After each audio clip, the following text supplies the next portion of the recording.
The Burning from 1981. I've said on this channel before that I love slasher movies. I've made a couple of videos on the Friday the 13th series. I just released a terrible audio uh, recording of a video that failed of us talking about Texas Chainsaw Massacre. And today I'm talking about this movie. It shares a lot of similarities with Friday the 13th, especially the early ones. I think in the past it's been called the Friday the 13th ripoff, though from what I understand, according to Tom Savini, the movie was actually in production, at least in the writing stages, before Friday the 13th had come out. I think what I really like about this slasher movie in particular, what I thought was interesting, is that it feels like those scary campground stories. Friday the 13th, the first film, has that appeal, and then the second one to a certain extent as well. Sitting around the campfire and you're telling scary stories, and it's like, you know, like, oh, the Spooksmeister General comes out once every 100 years. You know, it's that kind of thing. It's a ghost story. It's the scary summer campfire story. Yeah, so and I think this movie does that really well. I've seen several slasher movies from the 70s, 80s, 90s, and then like proto-slasher films from Italy or even earlier, like Psycho and whatnot. I love the genre. I made a connection to Sleepaway Camp while watching this.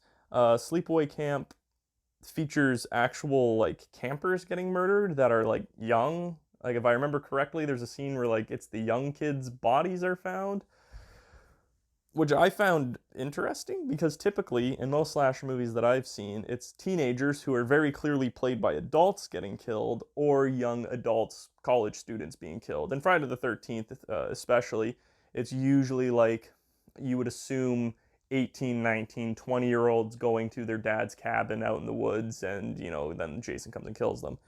But in Sleepaway Camp and in this movie, it's kids being killed who are being played by younger teenagers. I didn't fact check this. Maybe they just look super young and they were actually adults, and it's like the best casting ever of, you know, they're teenagers, but they're played by 30-year-olds and they look 30, you know, like every other movie. But they look young, so either they're adults and they actually were like, hey, these guys look like teenagers, let's get them to play the teenagers, or they were actually kids. But I'm pretty sure that a lot of the victims that we see in the film, people who get whacked, were played by teenagers at the time.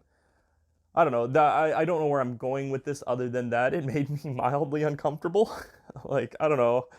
There is some switch in my head that when I watch a Friday the 13th movie and it's like, you know, a 20 something year old, 18-year-old, 19-year-old getting murdered, that makes me go, ha, this is great. And then like that person looks maybe 15 or 16, and I just watch their fingers get chopped off and then watch them get stabbed to death with garden shears.